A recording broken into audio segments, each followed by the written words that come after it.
Siyanibingelela nonke balaleli egameni lenkosi yethu Jesu Kristu oyinkosi nomsindisi. Sizothanda ukubingelela bonke abalaleli abalalela njengamanje. Unkanyiso Bright Zulu lokhulumayo, ngihamba nomfowethu umhlengi Zondi.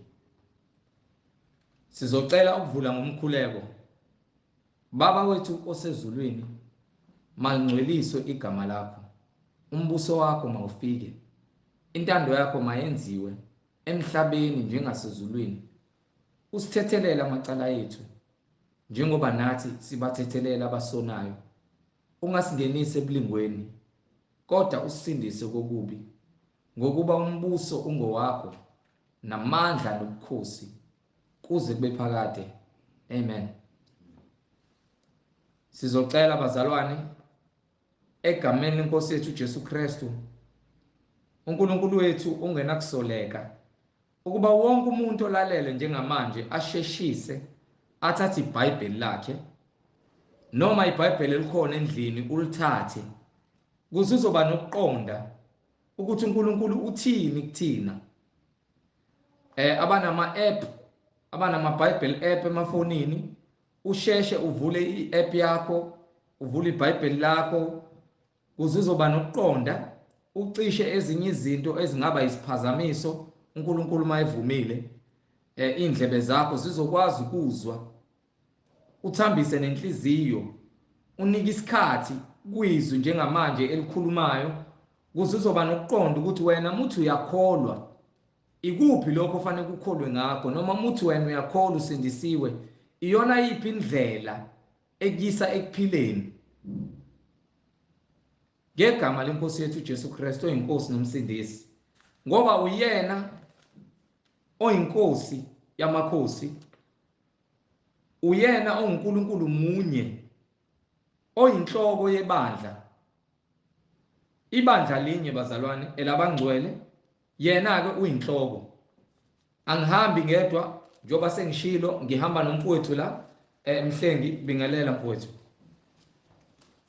Amen. Siyabingelela bazalwane ngegama lenkosi yethu Jesu Kristu.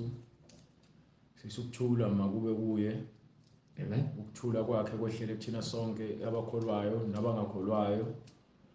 Kube nguye oletha ukuthula empilweni zabantu ngamandla nangenkazimulo yakhe, ngokuba uyena kuphela ongumkhululi, uyena kuphela ongulizwi, okwazi ukuthi alethe ukukhanya emhlabeni. Sibonga uNkulunkulu ngokuthi usiphile ukuphila kuze kufike lesikhathi. Namanje sithi sithula ubukhulu bakhe ukuthi munye uNkulunkulu, akekho olingana naye, akekho osemva kwakhe nongaphambi kwakhe. uNkulunkulu ozimele, uNkulunkulu wakhe izulu nomhlaba ngamandla akhe, uNkulunkulu wathumela indodana yakhe uJesu Kristu ukuba izosikhulula kumaketangu obumnyama kaSathane, ukuze sibuyiselwe kuye uNkulunkulu ngayo indodana, ngokuba yilowo nalowo ongakholwa noma ongakholelwa kuye indodana ulahliwe. Namanje nasithi-ke siyambonga uNkulunkulu ngokusinika ithuba lokuthi sime phambi kwenu, sithule ubufakazi, singananazi, ngokuba ngaphandle kwakho uNkulunkulu ngabe ukuphila kukho. So noma siphila-ke siphile sonweni, uNkulunkulu usibizile, usibizele khona ekutheni sibuyiselwe kuye ngamandla akhe, ngokuba uSathane uyabanqoba abantu bakaNkulunkulu ngenkohliso. Amen. Amen. Abantu bazitshela ukuthi baphila ngokuqonda kwabo, kodwa-ke uSathane uyazibusa izimpilo zabantu ngokubakhohlisa, ebasabisa ngezinto eziyizeleze, nabantu ngenxa yokungazi nokuthi uNkulunkulu abasamazi, nabanye abazange bamazi. Ingakho simethula lo uNkulunkulu ophilayo, okuyena ophethe ukukhanya, ophethe nokhiye ukuthi wena ukwazi ukubuyiselwa endumisweni endlini yokuphila okuphakade. Sithi-ke siyambonga uNkulunkulu ngabaprofethi bakhe abagcwala umoya wakhe ebagcwalisile wakhuluma ngabo ngaphambilini ekuthe egcineni ngezikhathini ezizayo wathumela indodana yakhe uqobo lwayo kube yiyona izofika izokhuluma amazwi yaqhamuka kaNkulunkulu njengoba ukuze thina sithole ukusindiswa. Ukusindiswa kuKristu alikho elinye igama ngaphansi kwezulu noma ngaphansi komhlaba elingakusindisa ngaphandle kwegama likaJesu Kristu. Ukulibiza ke igama likaJesu Kristu akusho lutho uma wena ungakholelwa kuye, and ukukholelwa kwakho kuye kusho ukona ukuthi wena ulandela imfundiso kaKristu, uthandaza kuKristu nsuku zonke, awuziniki ithuba lokuthi urobheke emthandazweni ngokuba uyazi ukuthi ukuphila kwakho kuKristu. Usathane ukhona emhlabeni akalele akaphumule ngokuba ke ufuna ukwenza sure ukuthi mekufika isikhathi sakhe sokwahlulelwa ahlulelwe nabaningi abade bephilela ukujabula, bephilela ubumnandi basemhlabeni, bezikhohlisa bethi bayamazi uNkulunkulu, bezikhohlisa bethi ke bayakholwa uKristu, kodwa ke ngokwemisebenzi bemphika, ngokuba awukwazi ukuthi uzozibiza ngomKristu kodwa wena wenza konke okuphambene nemfundiso nentando kaNkulunkulu, ngokuba intando kaNkulunkulu iyona ekumele yenzakalile kuthina empilweni zethu nasenhliziyweni zethu. uKristu kumele aphile kuthina. Baningi abangababulali abayifebe nabangabaqambi bamanga neziphingi, kodwa ke umusa ubekiwe phambi kwabo ukuba babone ukuthi bayizoni ngesenzo sabo esukhohlakala ngokuba baphilela uSathane ngokwenza zonke lezi zinto. Kumele bebuyisiwe baphenduke kukho konke lokho, ngokuba ingalo yindiluliwe yokuthi abantu baphenduke babuyele ekukhanyeni beze kuKristu ukuze bagezwe bahlanjululwe izono zabo babe ngcwele phambi kwaNkulunkulu, ngokuba iyona kuphela into abangayenza ukuze babuyisane noNkulunkulu. Ngaphandle kwalokho akukho omunye umusa ngaphandle ukuthi wena uphenduke. Ongiphi incwadi yeZaga isahluko 22, soqala from verse 1. Konke kubekiwe phambi kwethu, and njengoba kubekiwe phambi kwethu zu-2 indlela ezibekiwe, and uyasho uJesu Kristu kwincwadi kaMathewu chapter 7 ukuthi ngena ngesango elincane ngokuba lesango elikhulu baningi abahamba ngalo kodwa bayibhujisweni. No-Isaya aphinda akhulume futhi athi ke kuyakuba khona indlela nomendo, leyo ndlela iyohanjwa abantu abangcwele, okungcolile akungeke kuze kungene. Kufanele wazi ukuthi uma uhamba ngendlela kaKristu kufanele kube msulwa, uphenduke ezonweni zakho, uhlolisise inhliziyo yakho nonembeza wakho ukuthi kumsulwa yini ukuba wena uyobonana noNkulunkulu, ngokuba incwadi kaMathewu isahluko 5 verse 8 iyasho futhi ukuthi ke babusisiwe abahlambulukile enhliziyweni ngoba bayombona uNkulunkulu. Silwela kona ukuthi sihlanjululwe inhliziyo zethu zibe msulwa ukuze sikwazi ukubonana noNkulunkulu, kungabi khona ukusoleka nokuncane, ngokuba uNkulunkulu uhlolisisa yonke into ekumuntu ngokuba uyena owazi konke ngomuntu. uSathane akazi lutho ngomuntu, kodwa into ayaziyo ukuthi yena ungumkhohlisi, unguyise wamanga, ungumbulali, uyindodana yobumnyama. Into ayenzayo ukuthi alahlekise abantwana bakaNkulunkulu abakhiphe ekukholweni.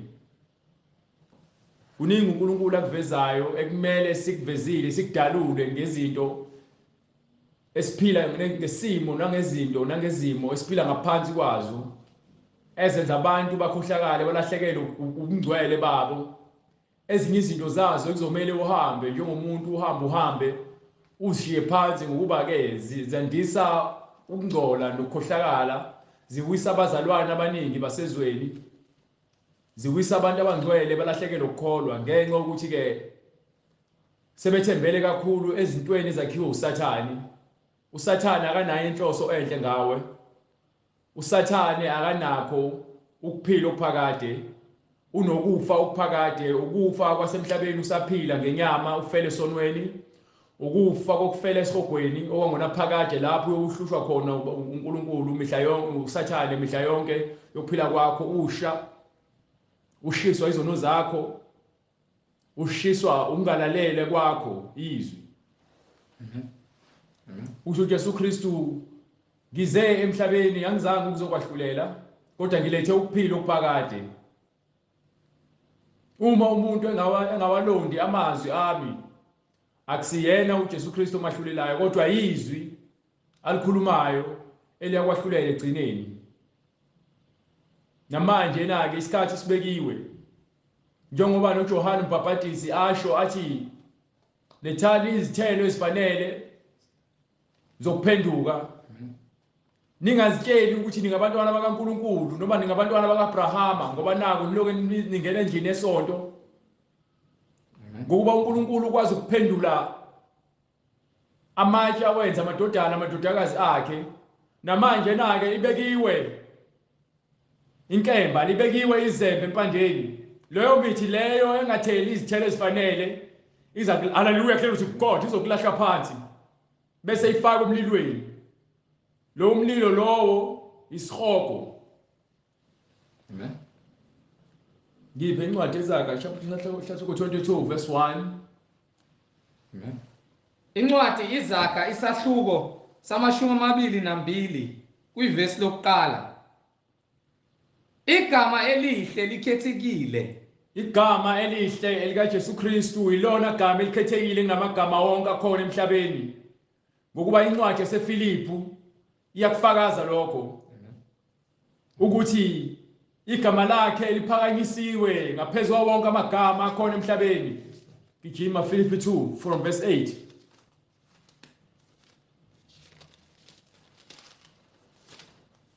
So simelwe ukwazi ukuthi igama likaJesu Kristu ilona gama kuphela elizoletha ukuphila kuwe. Amen. Incwadi kwabaseFilipi isahluko sesibili verse 8. Yes sir. Wathi efunyenwe enjengomuntu ngesimo uNkulunkulu weza enyameni wazikhazimulisa. Ulizi weza enyameni waphenduka umuntu wakha phakathi kwethu, sambona inkazimulo yakhe njengendodana yozelwe yona yodwa. Wathi efunyenwe enjengomuntu, yena wafunyanwa njengomuntu ngokuba wayethembisile ukuthi uyoza kuthina. Yes Lord. Yes Lord. Ngesimilo, uyoza kuthina ngesimilo sokuba umuntu, wazithobisa, wazehlisa. Njengoba ezehlisa ufuna ukusikhombisa ukuthi yena usikhathalele kangakanani, elalela kwaze kwaba sekufeni. indodana yayilalela izwi likayise. So uJesu Kristu ulalela uNkulunkulu umoya oyingcwele. Le ndodana le ayakhile wahlala kuyona iyamlalela kwaze kwaba sekufeni. Yebo, ekufeni kwasesiphambanweni, ekufeni kokuthi ibethelwe esiphambanweni ayizange izigoloze. Njengoba namanje sitshelwa kuthiwa ke asibethele inyama, asibethele inyama, sizile imisebenzi yenyama engcola. Angifuni ukufuna.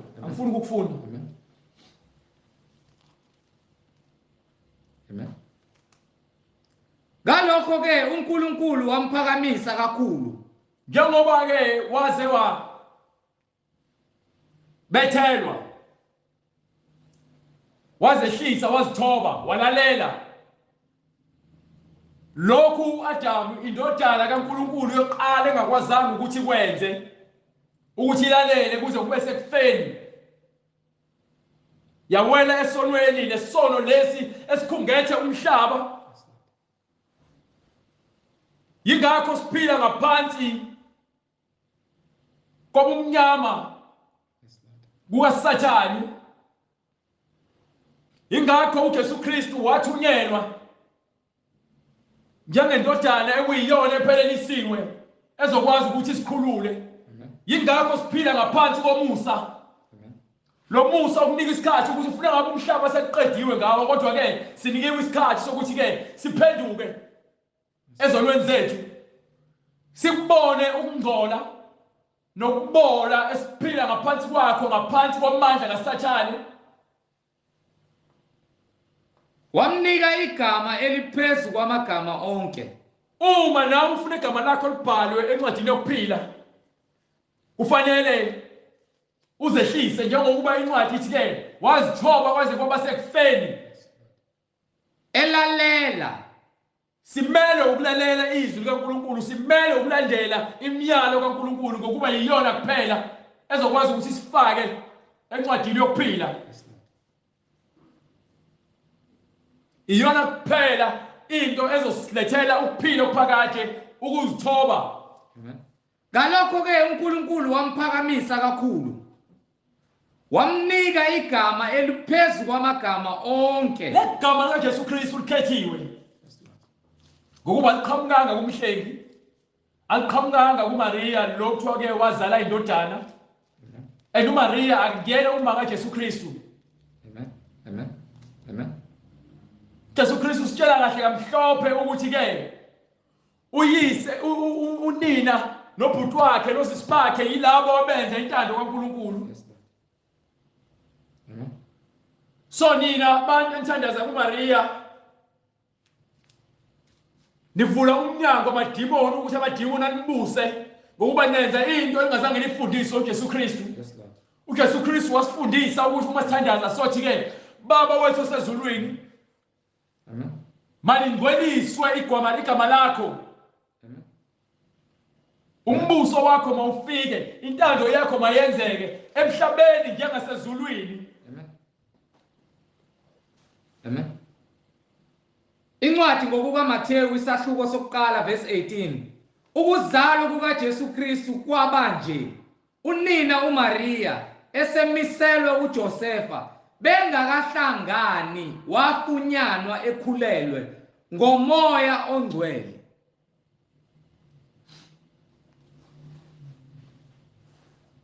Hallelujah. Qedela incwadi yaseFilipi. Incwadi kwabaseFilipi isahluko sesibili verse 9. Ngalokho ke uNkulunkulu wamphakamisa kakhulu, wamnika igama eliphezu kwamagama onke, ukuze kuthi ngegama likaJesu amadolo onke aguqe, awabasezulwini nawabasemhlabeni nawabangaphansi komhlaba, nezilimi zonke zivume ngokuthi uJesu Kristu uyinkosi, kube inkazimulo kuNkulunkulu uyise. Legama linikiwe unikele kona ukuthi bonke abantu baqonde ukuthi yinye inkosi, munye umsindisi, igama lakhe uJesu Kristu. Wonke amadolo ayoguqa phambi kwakhe, azo zonke izizwe bayokuphimisela ngomlomo wabo bavume ukuthi uJesu Kristu uyinkosi nomsindisi. Ingakho igama lakhe likhethiwe. uJesu Kristu indodana yazalwa uMaria, kodwa kukho lekuthiwa khona ukuthi eBhayibhelini uthi ma wami. No. Akhona yodwa incwadi lethi khona ma wami.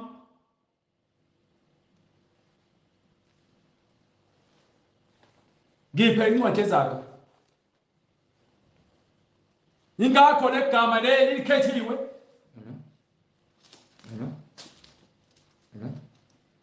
Incwadi iZakha isahluko sama-20 kwivesi lokuqala. Igama elihle elikhethekile. Legama lihle elikhethekile. Kunengcebo enkulu. Linayo yonke ingcebo ekhona emhlabeni. Futhi mesefika uzositshela ukuthi ke asilandele sifune imfundiso kaNkulunkulu nobulungiswa bakhe. Singafuni ingcebo yasemhlabeni. ngokuba legama leli lilethe ukuphila. Amen. Legama leli lilethe ukusindiswa kwabantu. Yes, Lord. Yazi indaba ungathatha ungafuna ehlonyuka ngizokutshela mina. Ngoba le ncwadi ufuna siqede. Amen. Hallelujah. Nomusa kunesiliva negolide. Awuphinde uyiqe phansi uyifunde. Igama elihle likhethekile kunengcebo enkulu. Nomusa kunesiliva negolide. Igama elihle Kunengcebo enkulu. igama linjani? Igama elihle Igama elihle likhethekile kunengcebo enkulu. kunengcebo okusho ukuthi wena empilweni yakho ufuna ukhetha igama ngaphezu kwengcebo. Amen. Hallelujah. Umelwe ukhetha igama ngaphezu kwengcebo. Legama elithi Jesu Kristu umele ukhetha lona. Amen. Amen. Ngaphezu kwale mali oyifunayo. Yes, Lord. Legama elithi Jesu Kristu umele ulikhethe ngaphezu kwalobhiyo ophuzayo. Yes, Lord. Legama elithi Jesu Kristu kumele ulikhethile ngaphezu kwalempilo yokufeba oyiphilayo. Amen. Nomusa kunesiliva negolide. Amen. Legama leli kufanele ulikhethe linomusa liyabiza. Yes, Lord. Kunesiliva negolide. Legama leli liyabiza ngokuba ke Amen. lafika ngegazi. Yes, Lord. Yes, Lord. Amen. Lelo gazi lakhithekela wena umuntu ohlele esonweni. Amen.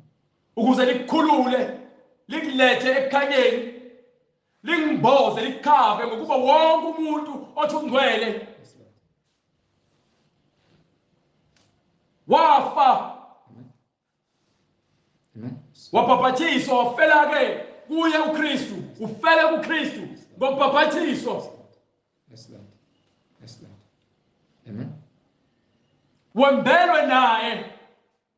Amen. Lokho kusho ukuthi yonke imisebenzi yenyama Amen. ibulewe. Yes, Lord.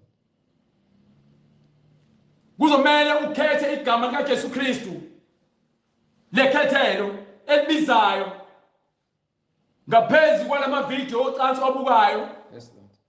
Ulokudlala ngomphambili wakho. Amen. Amen. Kuzomela ukhethe igama likaJesu Kristu ngaphezu kwalomdlola ophila kubona. Ukuthi ulale nabanye abafana. Amen. Ukuthi wena umuntu wesifazane ulale nabanye abantu besifazane. Lokho nikwenza ngenkanuko nangomoya wokungcola. Yes, Lord. Wobuyaluyalu lidukiswa umoya kaSathane. Amen. Amen. Abacebileyo nabampofu bahlangene. Abacebileyo nabampofu bahlangene. Ngabe ucebe ngokolwazi, Yes, Lord. ngabe ucebe ngokwemali, ngabe uhlupheke ngokomoya, ngabe uhlupheke ngokwemali, kodwa konke bandawonye. uJehova ungumenzi wabo bonke. uNkulunkulu usenze sonke. Ingakho kukhona abahlakaniphile, kukhona abayizibula, kukhona abayizoni, kukhona ke abalungileyo, kukhona abahluphekile ngokomoya, kukhona ke abacebile ngokomoya, kukhona abayigwili, kukhona abayihlupheki ngokwemali.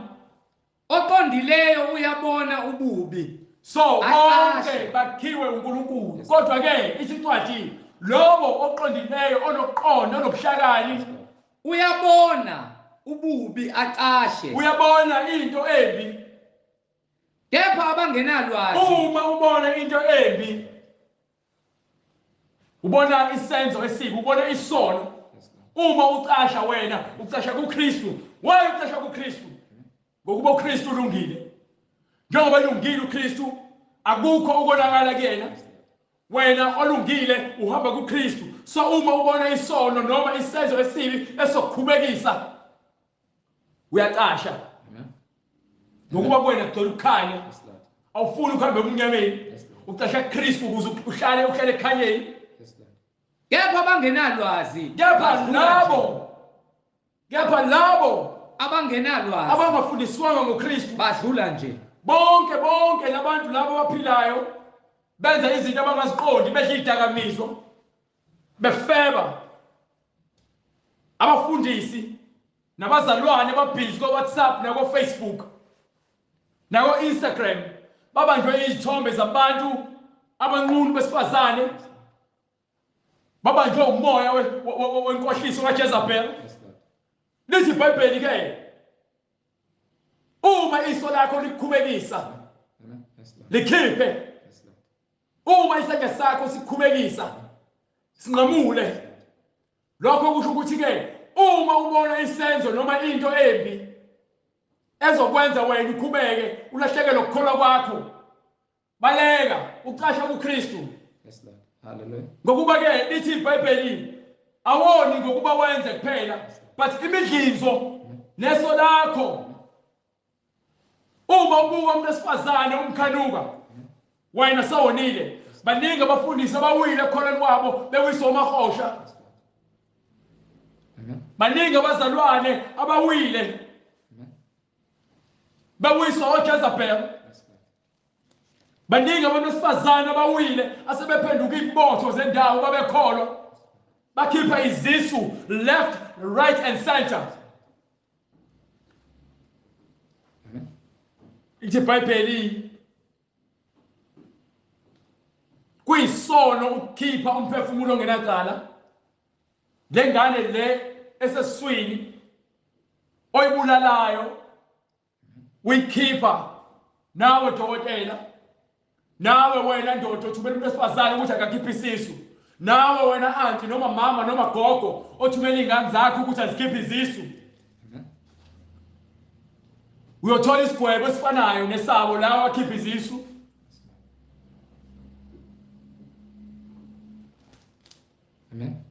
Ngokuba ke ukuphila kuKristu uNkulunkulu kuphela odecideayo onika impilo oyithathayo, wena unawo amandla okuchitha igazi.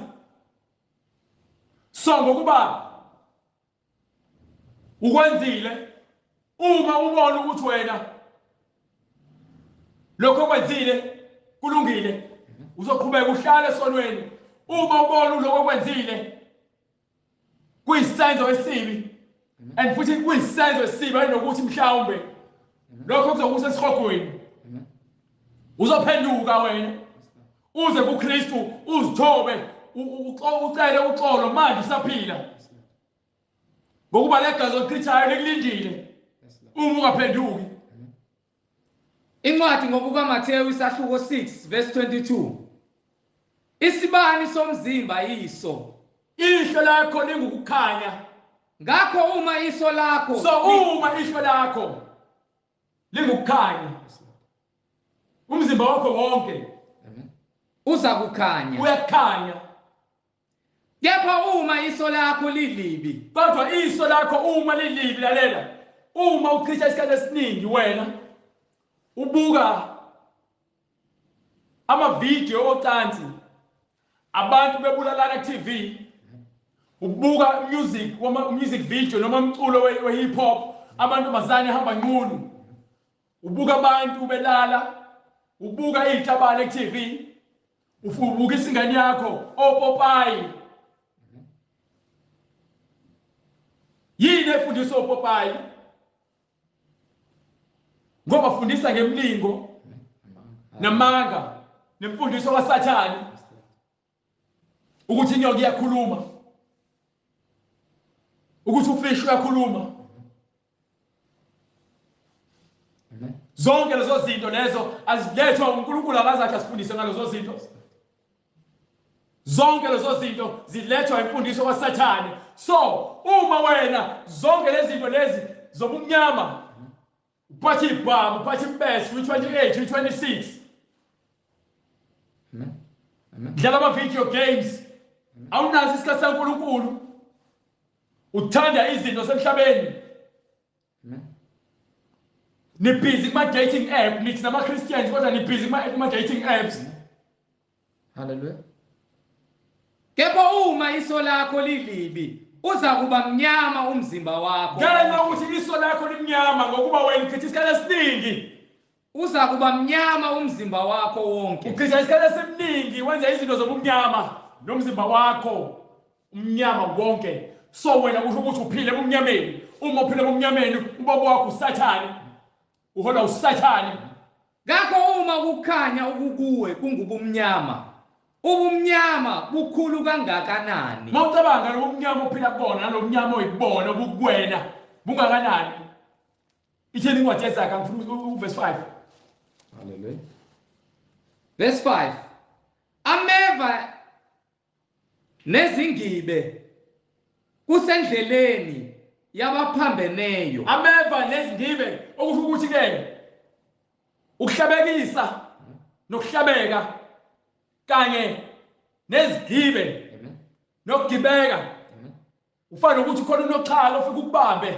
Yes, Lord. Babambekile bahleli emeveni babanjwe unoxhaka Kusendleleni yabaphambeneyo. kulabo abaphila ngezinto zobumnyama babanjwe unoxhaka wezinto zobumnyama babanjwe usathane. Yayizwa loo nto leyo. Nibanjwe usathane ngemisebenzi yani emibi. Ngabe ubhizi ka WhatsApp kuma status akho uhlezi uposta izinto zezitabane, uposta abantu belalana, uposta abantu ukhuluma ngezinto zama Valentine, ukhuluma ngoFather Christmas, ukhuluma ngezinto zokufebe, uhlezi uposta wena izinto ezikhuthaza abantu ukuthi baqhubeke babizoni. Ulokuthi wena lezi zinto ziyahlekisa. Ayikho into ehlekisayo ngento eyisono. Kepha ugcina umphefumulo wakhe. Akikho into ehlekisayo ngento eyisono. Lezi zinto enzenzayo zokukhohlakala engizomela niziyeke.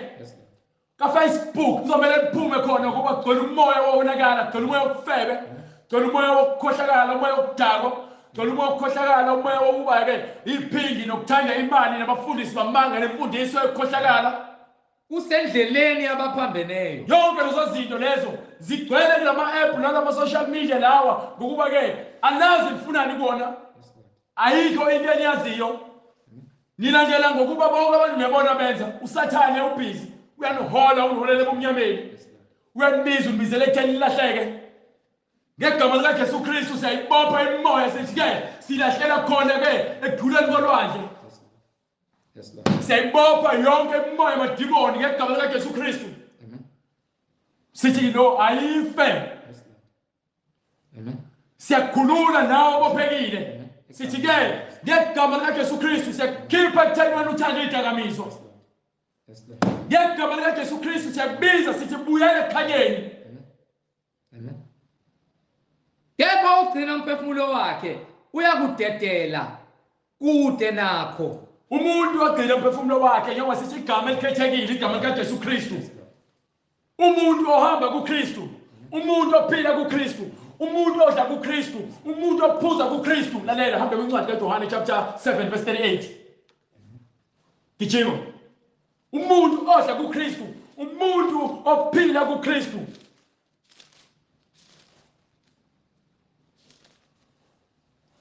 Hallelujah. Incwadi ngokukaJohane isahluko 7 verse 38. Yes sir. Okholwa yimi. Okholwa yimi Njengokusho kombhalo. njengokusho lalela umuntu okholwa uKristu ingoba uzwile imibhalo ukuthi ithini ukuthi legama lika Jesu Kristu liphakanyisiwe ngaphezulu kwamagama onke akhona emhlabeni ngaphansi emhlabeni nangaphezulu ezulwini.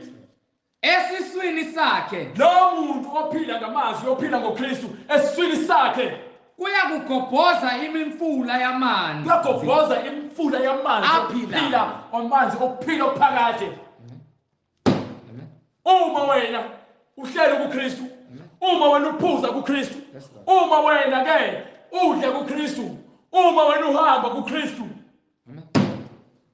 Washo lokho ngomoya abazawamukelwa abakholwa nguye. Ngokuba khona isipho ekumele sisamukele. Wonke umuntu oza kuKristu kufuneke eze enhliziyo yinye, eze emoya munye, eze enoqondo ukuthi ke ufuna ukusindiswa. Ngokuba usukhathele ukukhipha izisu. Ngokuba usukhathele ukulala nabafana abahlukahlukene. Ngokuba usukhathele ukuba isiphindi. Ngokuba usukhathele ukuba umfundisi wamanga. Ngokuba usukhathele ukubulala abantu. Ngokuba usukhathele ukuba umqambi manga. Usukhathele ukuba yisela. Uza kuKristu. Incwadi kwabaseGalatia isahluko sesithathu verse 26. ngokuba nonke ningabantwana bakaNkulunkulu ngokukholwa kuKristu Jesu. Uma wena ukholwa kuKristu Jesu ungumntwana kaNkulunkulu. Uma ukholwa kuphela, uma ukholwa ungumntwana kabani? kaKristu Jesu. Yezwa loo nto leyo? Ngokuba nonke enabhaphathizelwa Ngokuba wonke kuKristu umuntu obhaphathiselwe kuKristu nembatha uKristu. wembethe uKristu. Wembatha uKristu. Wembethe uKristu. Yezwa indaba? Ayikho enye indlela ongathi mhlawumbe khona engenza ukuthi ke isimo sibe ngcono. Wena ukumelwe ukuthi ufe ngokwenyama. Yonke imisebenzi oyenzayo ephambene nokulunga uyayibulala. Hallelujah. Yezwa indaba? Amen. Yonke into ezokuphazamisa uyayibulala.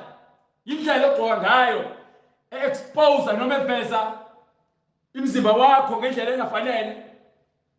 Lozo impahla uyazishisa. Lamaqiqi nobucwebe konke lokho uyakuthatha uyakulahla. Akunikwa omunye umuntu. Uyakulahla ngokuba yini? Uma usukuKristu wisidalwa esisha. Konke okudala kudlulile. Yes, Lord. Bheka kuvela okusha. Konke kusha. Hallelujah. Yezwa indaba? Hallelujah. Incwadi Izakha esahluko sama-22 verse 6. Khulisani umntwana ngendlela eyakuba ngeyakhe. Khulisa umntwana ngendlela eyakuba ngeyakhe. Khulisa umntwana ngendlela eyakuba ngeyakhe. Lalela. Umntwana wakho uma ungamfundisi ngoNkulunkulu. Lalela khona bafundele incwadi yeSambulo chapter 21 from verse 11. Khona bakhombisa ukuthi ke uma ungabakhulisa abantwana ngendlela hayi ukuthi abantu abadala kuphela bayesihogweni kusukela ezinganeni. Incwadi iSambulo isahluko sama-21 from verse 11. Unenkazimulo No hambe ku chapter 20. Chapter 20 verse 11. Ngase ngibona isihlalo sobukhosi esikhulu esimhlophe. Kwase kubonakala isihlalo sobukhosi esikhulu esimhlophe nohlezi kuso. Lo wehlezi kuso. Ubuso bakhe babalekelwa izulu nomhlaba akutholelwanga indawo. No. Yini? Umnyama akahlala endaweni engcolile. Uma efika yena kufanele kube khona ukukhanya.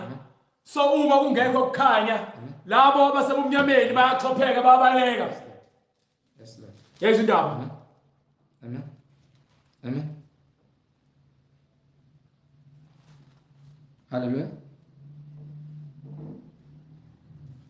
Incwadi ivangeli ngokukaJohane isahluko sekuqala.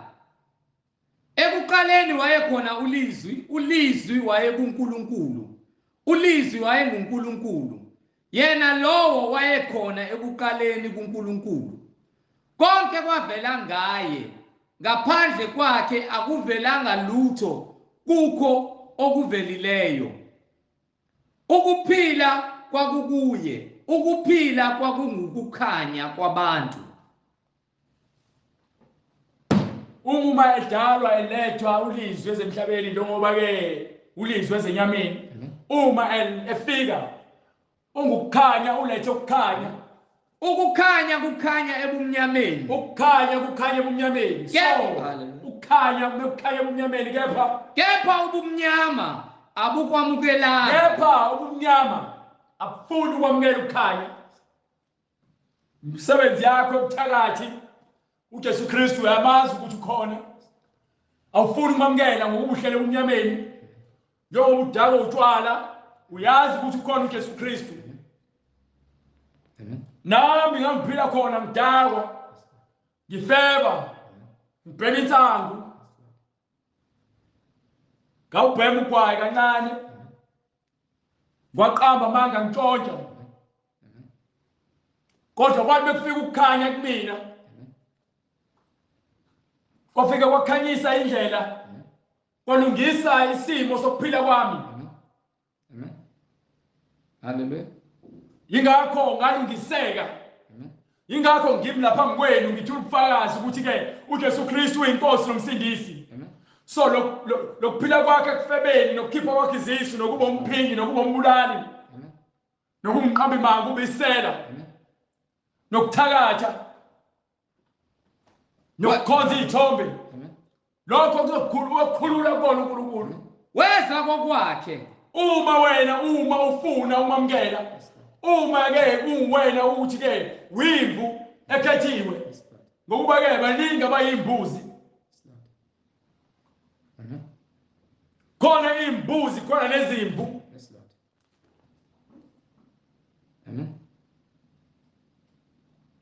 Hallelujah. So kumele wena ucacise njengoba isho incwadi yesambulo ke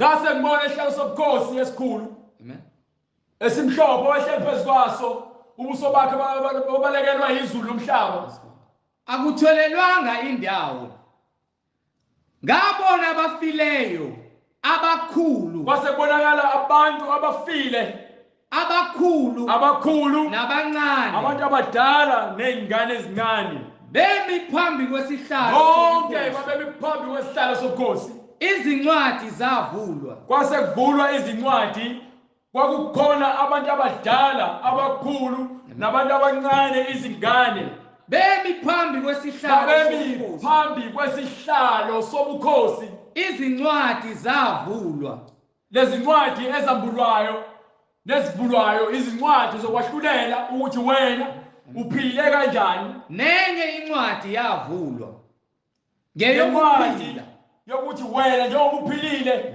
igama lakho liyatholakala yini kwenye lezi ncwadi ezivulwayo. Ngoba uma ungatholakali kuyona kukhona ukusina kukujeqeza. nabafileyo bahlulelwa ngalokho okulotshiwe ezincwadini nabafileyo bahlulelwa ngalokho okulotshiwe ezincwadini. Abafileyo bonke umuntu ophilayo ofileyo methi uJesu Kristu uyinkosi yabaphilayo nabafileyo ukuba wafa ngokwenyama wahamba olalihlutshulelo wabuya wahamba wavula amasango asezulwini. So unehluthulelo zasesihogweni unehluthulelo zasezulwini uyena obusayo okwazi ukuvula esihogweni afaka abantu uyena obusayo ezulwini okwazi ukuvula afaka abantu. You understand? So manje njengoba incwadi yeZakha ithi ke ngifuna ungifundele incwadi yeZakha baba chapter 22 verse 6. incwadi yeZakha isahluko 22 verse 6 khulisa umntwana ngendlela eyakuba ngeyakhe. So manje njengoba ke nineyingane nibusy nizithengela ama games nizithengela amafoni nizidlalisa ngamafoni nizivukisa bonke opopayi laba eningabazi nani ukuthi basho ukuthini engakaze nibabuke nibalandelisise ukuthi ngabe bafundisa ngani nibathengela bonke amabhuku lawo eningawazi nani ngoba nibona ukuthi anopopayi abavela ku TV. Yonke into evela ku TV nibona ukuthi ibalulekile ngaphezulu kaNkulunkulu iBhayibheli nemfundiso kaNkulunkulu aniyazi. So ngalokho nina nifundisa abantu izinto nani ningazazi okhombisa wona ukuthi ke ithi incwadi uma impumputhe ihola impumputhe zombili ziyakuphi. Hallelujah. Ziyokholwa ziyaphakathi wena. So uma wena ufundisa noma unika ingane yakho izinto ongazazi ukuthi zikuthini usho nawe udukile. Mina uma ngishadile ngilengane ingane yami efuneke ngifundise ngoNkulunkulu nsuku zonke ngokuba ithi incwadi khulisa umntwana ngendlela eyakuba ngeyakhe. Khulisa umntwana ngendlela eyakuba ngeyakhe kuyakuthi lapho esekhulile uyothi mesekhulile angasuki kuyo ngoba yini ufake isisekelo bathi ngesingisi ifoundation athi uJesu Kristu umuntu ohlakaniphile ngiyomfanisa nani na ngiyomfanisa nendoda ehlakaniphile ethe yamba yafika ngaphansi kukhona itshe yase yakha isisekelo etsheni yakha umuzi wayo kwathi makufika ke izikhukhula nezimvula neziphepho zathi zashaya yangawindlu ukuba lo muntu indlu yakhe uyakhe esisekelweni sedwala elinguKristu. Nengane yakho kanjalo uma ke isisekelo sayo singuKristu, uma ikhula kufika izimo zomhlaba ziphazamisa, izoloku ibuye ikhalile kuKristu. Ethi uNkulunkulu namandla beka impilo yami kuwe. Jesu Kristu nguwe kuphela isibani sempilo yami.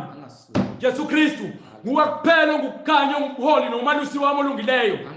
Jesu Kristu angiyusuka kuwe noma kuwe kufika izilingo. Ngokuba wena Jesu Kristu ungukuphila okuphakade, ube nami khuleni kwami ngize kube manje namanje baba ngiyazinikela kuwe ngijema ube wena ongiholayo.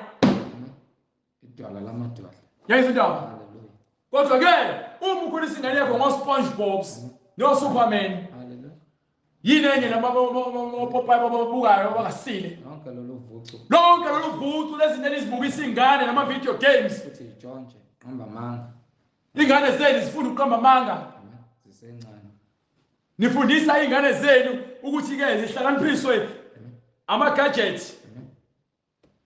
Zilutho. Zingane zenu zihlakaniphiswe usathane ngezinto zikagesi, ngama-device kagesi. Ukhuthekisa umqondo. Ayazi lutho ingane ngokuba nawo wazi lutho.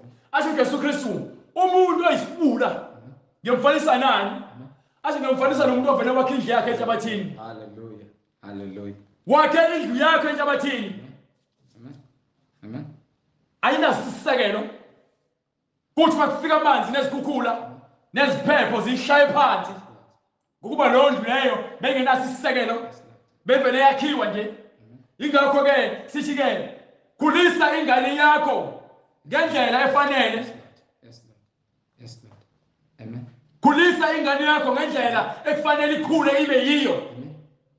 Kuya kuthi lapho esekhulile. Kuyothi uma esekhulile angasuki kuyo. Khulisa ingane yakho ngokuthi ke uyithengela yonke into. Kodwa ke awuyifundisi ngoNkulunkulu.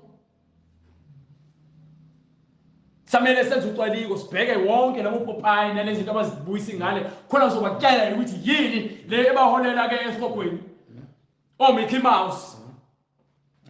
Yini efundisa Mickey Mouse? Wazini ngoNkulunkulu Mickey Mouse? SpongeBob. Tom and Jerry wazini ngoNkulunkulu Tom and Jerry? Khohliso. Thengisa isikhathi. Thengisa isikhathi umosha isikhathi. Hallelujah. Ngesikhathi uphefumulo wakho egodini. Netflix. Hallelujah. Abantu abadala nabo babhizi no Netflix. Thengisa isikhathi. Nibhizi. Kodwa ke Amen. ayikho imphumela. Azikho izithelo ezikhomba kuKristu. Ngoba ngisho ingane kaMfundisi iyefana nayo ingane ekhuliswa umuntu oyumhedeni. Labafundisi laba bangazilutho. Ingane zabo ziyabagolozela. Yabona ingane egolozayo engafuni ukuze abazali kuthiwa ke ayiclean ayiwash izitsha. Ayibuye early. Ayilale ngesikhathi. Ayenza ama homework. Bayinike neBhayibheli ukuthi ayifunde ukuthandaza, ayifuni ukufunda zonke lezo zinto. Ithi incwadi yesambulo ke ngabona abakhulu nabancane bemi phambi kwesikalo sobukhosi. Kwase kuvulwa izincwadi. Nenye incwadi yavulwa eyokuphila. Sakubheka ukuphila kwakho ukuthi uphile kanjani. Amen. Ngokuba ke lo phefumulo njengoba ke ukhona. Uma lo phefumulo ungafundiswanga ngendlela. Usamncane. Lo phefumulo esihogweni. Nabafileyo bahlulelwa ngalokho okulotshiwe. Lo phefumulo uye esihogweni. Ngokuba ke lo ofundise lo phefumulo indlela ephambene uzothola icwala lo mphefumulo. Anazi ukuthi ingane ziyingilosi ziyobona ubuso kaNkulunkulu. Noma ingilosi zazo zibona ubuso kaNkulunkulu.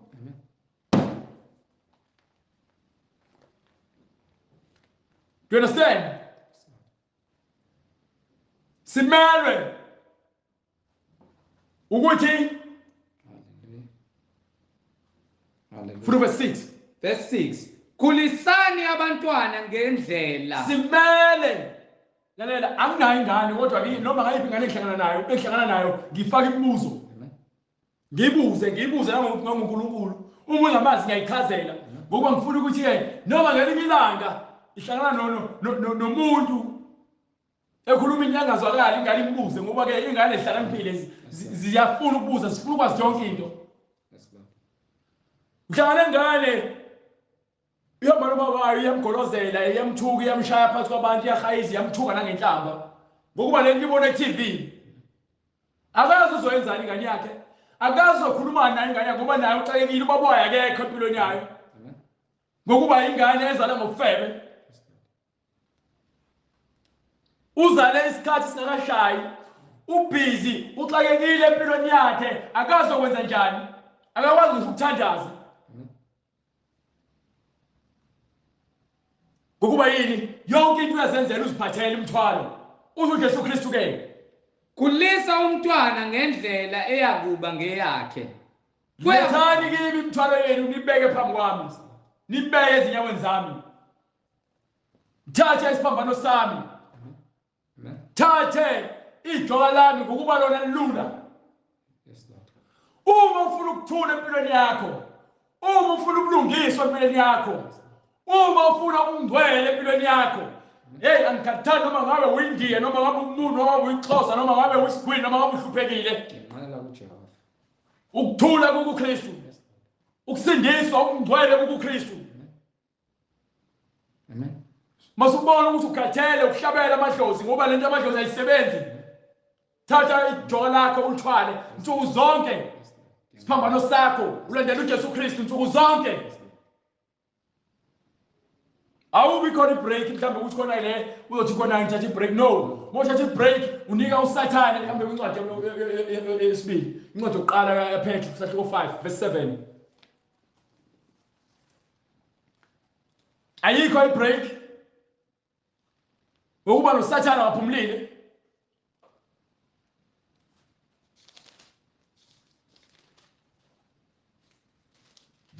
kusahluko 5 verse 7 incwadi yokuqala kaPetru isahluko sesihlanu verse 7 niphonse izinkathazo zenu zonke thathani izinkathazo zenu ngokuba thathani zonke izinkathazo zenu niziphonse amen amen phezu kwakhe niziphonse kuphi phezu kwakhe thathani izinkathazo zenu zonke niziphonse phezu kwakhe ngokuba uyanikhathalela unikhathalele amen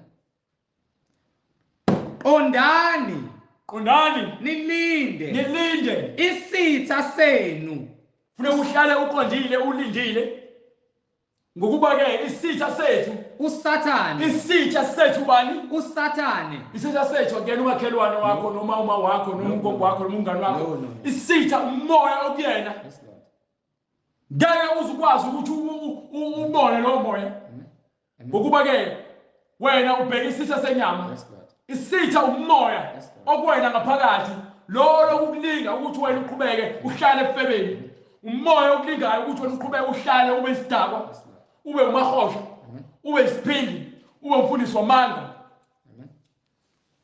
amen usathane ubusa inhliziyo zabantu abaningi siyahamba njengebhubesi usathane ubusa inhliziyo zabaphathi balelizwe siyahamba njengebhubesi elibhodlayo so ngesikhathi uzolula ukubreak ukukhonza uKristu usathane wenzani siyahamba njengebhubesi elibhodlayo isitha usathane siyahamba njengebhubesi elibhongayo sifuna kanjani sifuna esingamgwinya akazelanga uzokwakha umngane akanandaba nawe usathane ufuna abantu azohlala nabo esihogweni amen baningi abagcwele esihogweni kumanje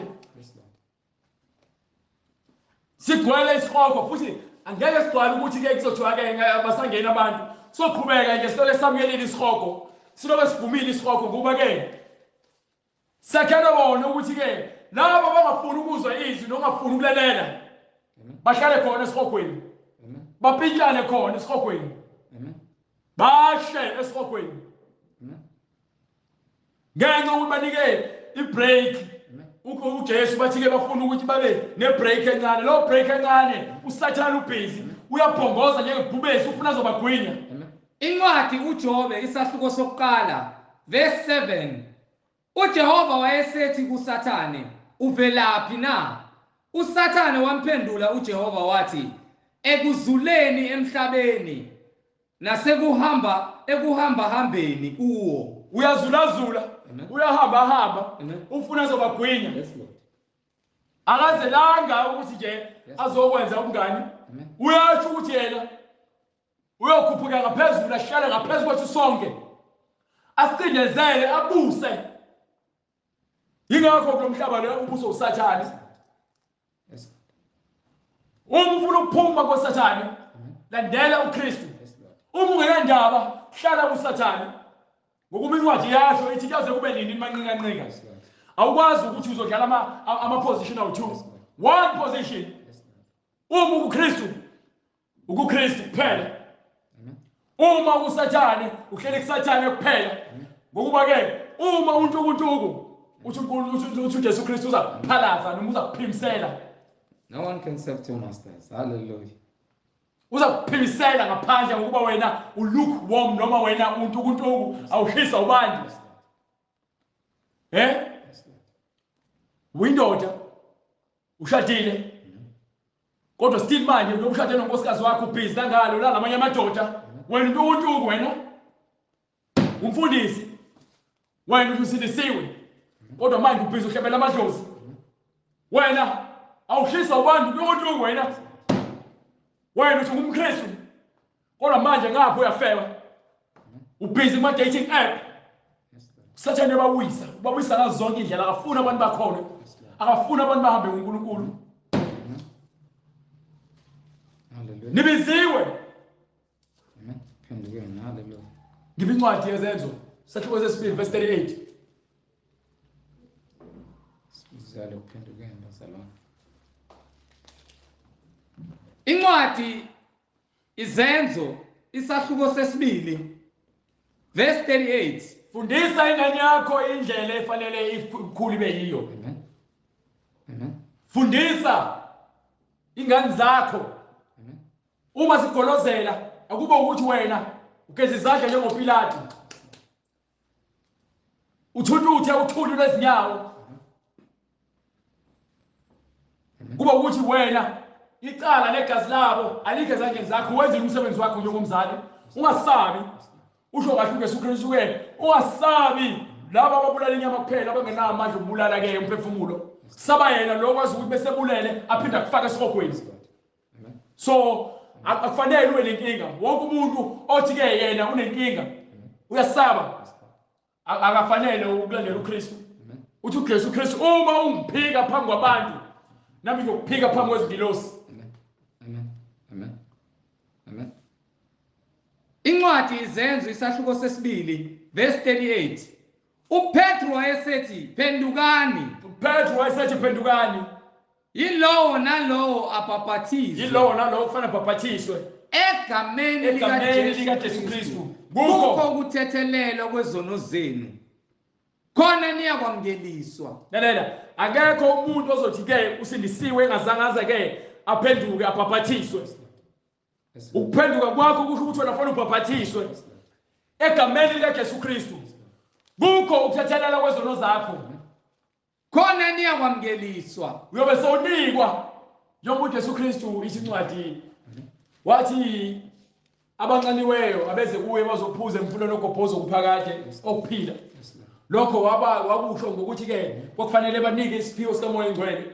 Uma sebenikiwe isiphiwo sikaMoya Oyingcwele, kodwa ngaleso sikhathi babengaboniwe ngokuba ke uMoya Oyingcwele wayesaphakathi kwabo. So namanje ke ithi incwadi ke uyakunikwa isiphiwo sikaMoya Oyingcwele ngokuba ke uMoya Oyingcwele wanikwa labo abakholwa ababese Jerusalem ngosuku lePentecost. Nabanye emva kwabo encwadi ezenzo abasebefundiswa beshunyezwa ngevangeli basamukela isiphiwo sikaMoya Oyingcwele, bafakaza ngokukhuluma ngezilimi njengokuba umoya ubanika ukuphimisela. Wonke umuntu okholwayo okhona ngokweqiniso nozinikele kuKristu umele ukuthi ke akhulume ngezilimi njengokuba umoya umnika ukuphimisela. So ingakho kuthiwa ke phendukani yilo nalowo baphathiswe egameni likaJesu Kristu kukho ukuthethelela kwezono zakho uyobe sokunikwa isiphiwo sikaMoya Engcwele ngokuba leso sithembiso ngesakho nesabantwana benu esabo bonke abakude bonke inkosi uNkulunkulu wethu eyakubabiza wafakaza nangamanye amazwi amaningi wabayala wathi zisindiseni kulesizukulwane leso siphambeneyo zisindiseni kulesizukulwane esiphambeneyo. Amen. Baba, egameni lenkosi yethu Jesu Kristu, uNkulunkulu onamandla, Baba ushilo ezweni lakho ukuba thina singabantwana bakho egameni lenkosi yethu Jesu Kristu. Baba, kuwo wonke umuntu ozwayo njengamanje izwi lakho malingene ngaphakathi kwakhe enhlizweni yakhe Nkosi, mayithambise inhliziyo, wena usebenze empilweni yakhe, ube nguyise kuye, yena abe indodana, ngokuba ayikho enye indlela, alikho elinye igama esingasindiswa ngalo ngaphandle kwegama lakho Nkosi yethu Jesu Kristu, ngoba wena uyizona ikhiye zokuthi singene ekuphumuleni, wena uyikhiye zokuthi singene ekuphileni okuphakade okusekhaya ezulwini. Siyakubonga ke Baba izwi lakho kuba wena ungumnini amandla onke nokuba izwi lakho lithembekile Nkosi. Wena awujabhisi, wena mnini amandla onke uthembekile ngaso sonke isikhathi. Sigcineke Nkosi size siphinde sibonane kubo bonke laba Nkosi osuyihlabile inhliziyo zabo ngezwi lakho elinamandla, beze Nkosi bamkele umbhabhadiso sebephendukile ngoba wena uyazi zonke inhliziyo zabantu. Babhabhadiswe egameni lenkosi yethu Jesu Kristu, ubagcwalise ngesiphiwo sikaMoya Engcwele ukuze baholwe nguwe Moya Engcwele, ubaholele ekuphileni okuphakade okutholakala kuwe Nkosi yethu Jesu Kristu manje naphakade. Amen. Sibonge bazalwane Moya Engcwele, sibonge uNkulunkulu wethu okuphila okuphakade, sibonge igama likaJesu Kristu elinamandla kuyilona elikwazi ukuqaqa konke okuboshiwe. Sithi-ke namanje kulabo abafuna ukubhabhadiswa nalabo abafuna ukubuza imibuzo mayelana neBhayibheli, soshiya imininingwane. Amen. Sheshisa-ke mzalwane uthatha ipeni ukuze uzokwazi ukubhala inamba ne-email address. Ngizoqala ngibiza inamba ithi 066 566 9245. Ngizoyiphinda inamba ithi 066 566 9245. Ngibize ne-email address. I-email address ithi izwilenkhosi.ujesukristu@gmail.com. izwilenkhosi.ujesukristu@gmail.com. Siyatholakala na ku-YouTube ukuze uzokwazi ukuthi intshumayelo uyisende kubo bonke izihlobo zakho nalabo bathandayo ofisa bezwe ukuthi uNkulunkulu uthini thina ngesikhathi uhlabeka nawe nabo basendele basindiswe. Izwi lenkosi uJesu Kristu ihandle leyo ya ku YouTube. Mutype uthi izwi lenkosi uJesu Kristu uzobe usuyithola intshumayelo, ufollowishe, usubscribe, ushareishe ilink. Na ku Instagram siyatholakala, mutype ufollowisha lapha uthi izwi lenkosi uJesu Kristu. Ku Instagram uzobe usutype uthi izwi lenkosi uJesu Kristu. uJesu Kristu uyinkosi nomsindisi empilweni zethu. Yena ungumqali nomphelelisi, ungumnini amandla onke manje kuze kube phakade. Amen. Siphinde sibonane ngokuzayo uma inkosi ivumile. Amen.